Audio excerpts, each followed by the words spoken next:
ሰላም ውዶች እንዴት ናችሁ? ዛሬ ሙስሊም ሴቶች አንድ ጥያቄ ልጠይቃችሁ ተባበሩኝ እስቲ።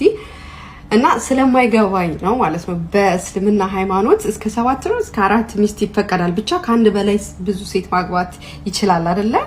ኦኬ እናንተ ምንም አይሰማችሁም ሴቶቹ ማለት ነው? እርስ በርስ ትዋደዳላችሁ ማለት እርስ በርስ አትቀናኑም? እኔ በጣም ነው የምቀናው። እኔ ለምሳሌ በጣም እቀናለሁ እና ባሌ እንኳን ሌላ ሚስት እንዲያገባብኝ ይቅርና እንዲያይ ራሱ አልፈቅርለትም። ብችል መንገድ ላይ ራሱ ሌላ ሴት እንዳያይ እንደዚህ ሸፍኘው ቢሄድ ደስ ይለኛል።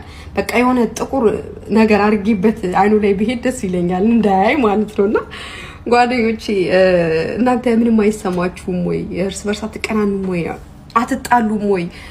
ወይስ ግዴታ ሆኖባችሁ ነው? አምናችሁ ትቀበሉታላችሁ? እስቲ ፕሊዝ ኮሜንት ላይ ጻፉልኝ። በዚህ ላይፍ ያላችሁ ደግሞ በሌላ ነገር እንዳታስቡት። ወዳችኋለሁ። ዛሬ ሙስሊም ሴቶች አንድ ጥያቄ ልጠይቃችሁ ተባበሩኝ እስቲ።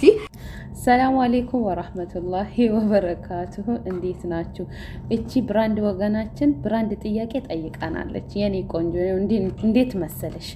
የኛ ለወንዶቻችን ተፈቅዶላቸዋል፣ ግን 3 ነገርን ማድረግ ከቻሉ ነው የተፈቀደላችሁ። ሼክ እብኑ ሁሴሚ ምን ይላሉ መሰለሽ? ከአንድ በላይ ማግባት አስፈላጊ አይደለም ብለዋሉ። 3 ነገርን ማድረግ ከቻለ እንጂ። አንደኛ ነገር በቂ ሀብት ሊኖረው ይገባል።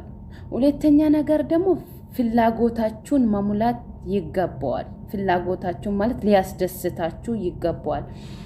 ሶስተኛ ደግሞ እኩል ማስተዳደር፣ እኩል ማየት፣ እኩል ሁሉንም ነገር ማሟላት ይጠበቅበታል። ይሄን 3ቱ ማይችል ከሆነ ማግባት አይችልም፣ አስፈላጊ አይደለም ማለት ነው ማግባቱ።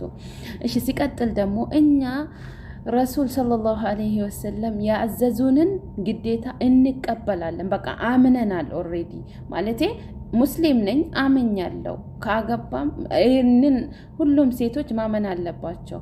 ማግባት ከቻለ ማስተዳደር ከቻለ ምንም ካንቺ የሚጎልብሽ ነገር እኮ ምንም ነገር የለም። የኔ ቆንጆ አይዞሽ ገለቴ። ለኛ እኮ በጣም በቃ አዝነሻል። ልዩነታችን ምን እንደሆነ ታውቂያለሽ? የኛ በይፋ በሐላል ያገባሉ፣ የናንተ ግን ከውጭ እናንተ ሳታቁ ደርቦባችሁ ከውጭ በቃ እንደፈለገ ሆኖ ሲገባ እናቴ አንቺ ትቀበይዋለሽ፣ የምታውቂው ነገር የለም ማለት ነው። እና በይፋ አይሻልም እንደኛ? እና የኔ ቆንጆ ትትናሽን ግን ሳላደንቅ አላልፍም። በቃ በአደብ ነው የጠየቅሽን። እኔም ደግሞ የቻልኩትን መልሼልሻለሁ።